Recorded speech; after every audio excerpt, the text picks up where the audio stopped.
अब हमारे साथ एक और खास मेहमान मौजूद हैं और आज की मैनेजमेंट से हम चर्चा कर लेते हैं। नो योर कंपनी में आज हमारे साथ रामकृष्ण फोर्जिंग की मैनेजमेंट से। आरके फोर्जिंग को अगस्त में 300 करोड़ के नए ऑर्डर मिले हैं। कंपनी को ये ऑर्डर यूरोप के ओईएम फार्म इक्विपमेंट से जुड़े कंपोनेंट के लिए मिले हैं। कंपनी के ऑर्डर और ग्रोथ पर बातचीत करने के लिए हमारे साथ जुड़ रहे हैं आरके फोर्जिंग्स के executive group CFO Lalit Khetan sir. Khetan sir नमस्कार, स्वागत है कार्यक्रम में। तो पहले तो मैं शुरुआत करूंगा लेटेस्ट ऑर्डर के साथ ही जो कि कंपनी को मिला है रिसेंटली, और वो 150 करोड़ रुपए का एक ऑर्डर है और उस 150 करोड़ के ऑर्डर में 4 साल के लिए ये टाई अप भी है। पहले तो इस ऑर्डर की डिटेल दीजिए, किस तरह का ये ऑर्डर है, कैसे मार्जिन्स हैं और ये 4 साल तक कैसा रेवेन्यू एक्रेडिशन हम इसमें कंपनी में आते देखेंगे। सर, ये जो ऑर्डर मिला हमारे को, ये यूरेशियन कंट्री है, अदर टर्की है, और इसके जो फार्म इक्विपमेंट मैन्युफैक्चर हैं उस कंपनी के साथ हमारा ये ऑर्डर है। ये हमारा पुराने कस्टमर हैं और इनके साथ ये जो ऑर्डर मिला है करीब 4.2 मिलियन यूरो पर एनम का ये कॉन्ट्रैक्ट है इंजन और ट्रांसमिशन कंपोनेंट का, जो अगले 4 साल तक जाएंगे ये मटेरियल, और ये इसकी सप्लाई करीब आप समझिए 6 से 8 महीने बाद स्टार्ट होगी। उसी तरह इसके पहले हमने जो पिछले हफ्ते एक ऑर्डर अनाउंस किया था यूरोप का ही, वो हमारा रियल एक्सल कंपोनेंट का था यूरोप का, और वो भी करीब 150 करोड़ का ऑर्डर था, वो भी अगले 4 साल के लिए था। तो ये एक कंटिन्यूस प्रोसेस है, जो ऑर्डर मिलते हैं लॉन्ग टर्म कॉन्ट्रैक्ट होते हैं, और ये हमारी कोशिश रहती है कि हम नए कंपोनेंट में आए और नए कंपनियों के साथ काम करें। उसी इनिशिएटिव का ये मैं कह सकता हूँ कि ये रिजल्ट है। तो ललित सर, जो ऑर्डर मिल रहे हैं, इन ऑर्डर के मार्जिन्स की पिक्चर कैसी है? क्या रेगुलर मार्जिन्स के जैसी मार्जिन है इसके, या थोड़ा अपर साइड पे इनके मार्जिन्स हम मान के चलें? नहीं, आप ये मान के चलो जो हम करेंट मार्जिन प्रोफाइल है, इसी मार्जिन प्रोफाइल के ये ऑर्डर्स। ओके। ललित सर, एक चीज मैंने ऑब्जर्व किया है कि कंपनी में पिछले 3 से 4 सालों में एक बड़ा डाइवर्सिफिकेशन आया है, और कोविड के बाद कंपनी के वर्टिकल्स में बड़ा बदलाव है, नई प्रोडक्ट कैटेगरीज में एक बड़ा ड्रास्टिक चेंज आता हुआ दिखाई पड़ा है। ज्योग्राफीज भी आपकी ऑलमोस्ट डबल हो गई हैं तब से लेके अब तक। तो ये जो ट्रांसफॉर्मेशन हो रहा है, ये ट्रांसफॉर्मेशन का पूरा इम्पैक्ट 23-24 क्या इस तरह देखेंगे, या ये ऑनगोइंग प्रोसेस है, अभी और एक्सपेंशन चलेगा? कौन से नए प्रोडक्ट प्रोफाइलिंग है, कौन सी नई ज्योग्राफीज हैं? नहीं, ये देखिए सर, ये एक कंटिन्यूअस प्रोसेस है। ये जो आप ज्योग्राफी डाइवर्सिफिकेशन देख रहे हो, या D-risking in terms of geography बोल सकते हैं अपने, और ये चलता रहेगा आगे भी, क्योंकि आगे आने वाले समय में आप देखोगे कि हम साउथ अमेरिका में स्ट्रांग होंगे, हम जापान में स्ट्रांग होंगे, कि हम इन सारी एरिया में काम कर रहे हैं और हमको धीरे धीरे ऑर्डर मिल रहे हैं इन सब जगह पे, और हम अपने आप को हर कॉन्टिनेंट में हर जगह पहुंचाना चाहते हैं इन टर्म्स ऑफ कस्टमर, और इन टर्म्स ऑफ इसके अलावा हम प्रोडक्ट प्रोफाइल को भी इंप्रूव करना चाहते हैं हमारे एग्जिस्टिंग कस्टमर के साथ और नए कस्टमर के साथ, ताकि हम अपने आप को डी-रिस्क कर सकें एक सर्टेन प्रोडक्ट पर और एक सर्टेन ज्योग्राफी पे। इसके अलावा भी हम चाहते हैं कि हम ऑटो और नॉन ऑटो का एक हेल्दी मिक्स बनाएं, जो कि हमारा एक समय में 90-95% केवल ऑटो पे फोकस्ड होता था, जो कि आज के दिन 78% ऑटो पर है, और अगले 2 साल में हमारा टारगेट है कि ऑटो को 70% कर दिया जाए और नॉन ऑटो को 30% किया जाए। तो ललित सर, अब 2 नए इमर्जिंग एरियाज जिन पे बहुत ज़्यादा गवर्नमेंट का भी थ्रस्ट है और बहुत ज़्यादा काम भी हो रहा है, पहला है रेलवेज और दूसरा है ईवीज, और आप दोनों में ही प्रेजेंस रखते हैं अपनी। तो इन दोनों को लेकर कैपेसिटीज़ कैसे एक्सपैंड करेंगे? कौन से क्लाइंट्स हैं जिनको आप केटर कर रहे हो? किस तरह के एक्सपेंशन प्लान्स यहाँ पर आपने ईयर मार्क कर रखे हैं?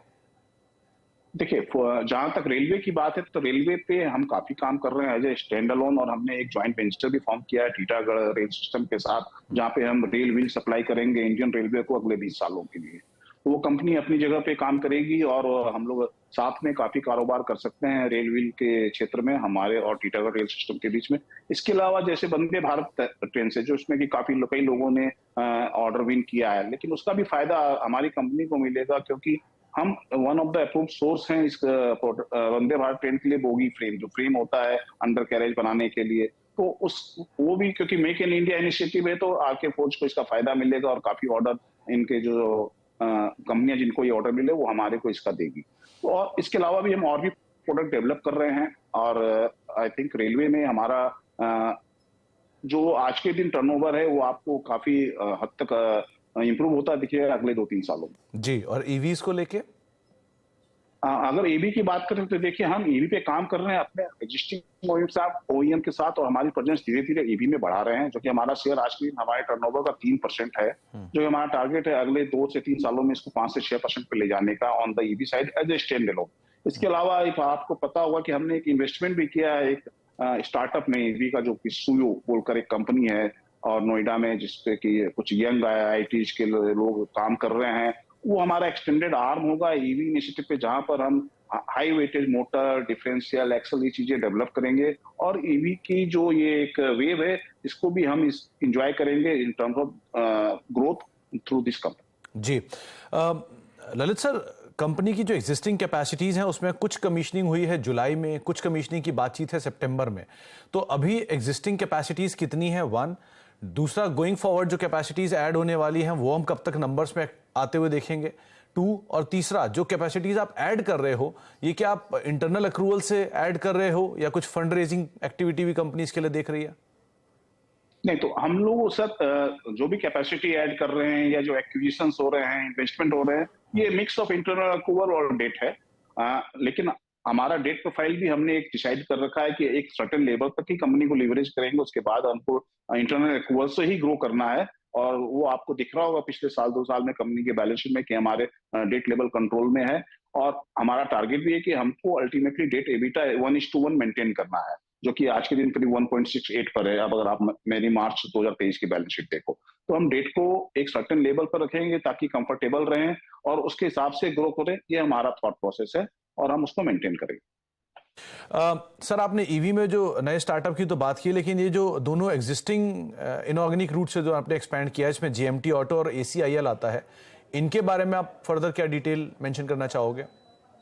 देखिए, मल्टीटेक ऑटो की बात करते हैं तो मल्टीटेक वैसे एक 100% कैश बाय आउट है हमारे लिए, और ये कंपनी कास्टिंग एरिया में है, लेकिन ये भी पूरी 100% ऑटो में है और ऑटो कास्टिंग्स में है, और ये पूरी डोमेस्टिक मार्केट में सप्लाई करती है। ये कंपनी करीब 300 करोड़ का टर्नओवर था पिछले साल में कंसोलिडेटेड, और 14% का एबिटा था। अब हमारा टारगेट है कास्टिंग में कैपेसिटी जो इसकी ये 25,000 टन है, इसको हमको अगले 3-4 साल में 1 लाख की कैपेसिटी ले जानी है। कंपनी का मार्जिन प्रोफाइल इंप्रूव करना है, क्योंकि हमको इसको एक्सपोर्ट में भी लेके जाना है, और हमको लगता है कि क्योंकि हम ऑटो में ऑलरेडी हैं, तो इस क्षेत्र में we can do a lot of improvement with this company, और बहुत सारी वैल्यू क्रिएट कर सकते हैं इस कंपनी के लिए। तो वो हमारा टारगेट है मल्टीटेक ऑटो के लिए। और अगर हम बात करें इसके बाद जेएमटी ऑटो एक कंपनी, हमने अभी रिसेंटली 2-3 दिन पहले ही एनसीएलटी से ऑर्डर आया है, जो कि हमारा रिजर्वेशन प्लान हमने सबमिट किया था, वो अप्रूव हुआ है। और जेएमटी ऑटो एक बहुत ही अच्छी कंपनी है इन टर्म्स ऑफ प्रोडक्ट, और ये वैल्यू एड प्रोडक्ट में काम करती थी। अब इनके जो इंटरनल प्रॉब्लम थे, इस कारण ये कंपनी ट्रबल में चली गई, लेकिन इसके लिए एक ऑयल एंड गैस एक बहुत बड़ा सेक्टर है, इंजन कंपोनेंट, एक्सल कंपोनेंट और गियर कंपोनेंट भी, जहाँ पे काफी वैल्यू मिलती है, वो सब प्रोडक्ट में काम करते हैं। तो हम उन चीजों को आगे बढ़ाएंगे और इन क्षेत्र में हम एग्रेसिवली काम करेंगे, और जहां पर मार्जिन, इस कंपनी में मार्जिन काफी अच्छी बनेगी आने वाले समय। सर, इसको वापस रीलिस्ट करते हुए देखेंगे क्या हम? नहीं, ये कंपनी अभी डीलिस्टेड रहेगी और अभी हमारा कोई प्लान नहीं है इसको रीलिस्ट कराना। चलिए, बहुत बहुत शुक्रिया ललित सर हमारे साथ मौजूद रहने के लिए। समय का अभाव है, वरना आपसे और बात करते, लेकिन बहुत बहुत शुक्रिया, अपना समय हमें दिया और हमसे आपने बातचीत की, और एक बार फिर से बहुत बहुत शुभकामनाएं रिसेंट मिले ऑर्डर्स के लिए और गोइंग फॉरवर्ड आपके एक्सपेंशन प्लान्स को लेकर भी। धन्यवाद सुमित जी। रामकृष्ण फॉर्जिंग 2.5% ऊपर 668-670 रुपए के जोन्स में भी कामकाज करता हुआ दिखाई पड़ रहा है, और मैनेजमेंट को आप सुन भी रहे हैं कि बहुत तेजी से एक्सपेंशन है, और एक्सपेंशन साथ साथ डाइवर्सिफिकेशन भी एग्रेसिवली होता हुआ दिखाई पड़ रहा है। स्टॉक में 3% के आसपास की बढ़त देखने को मिल रही है। एक ब्रेक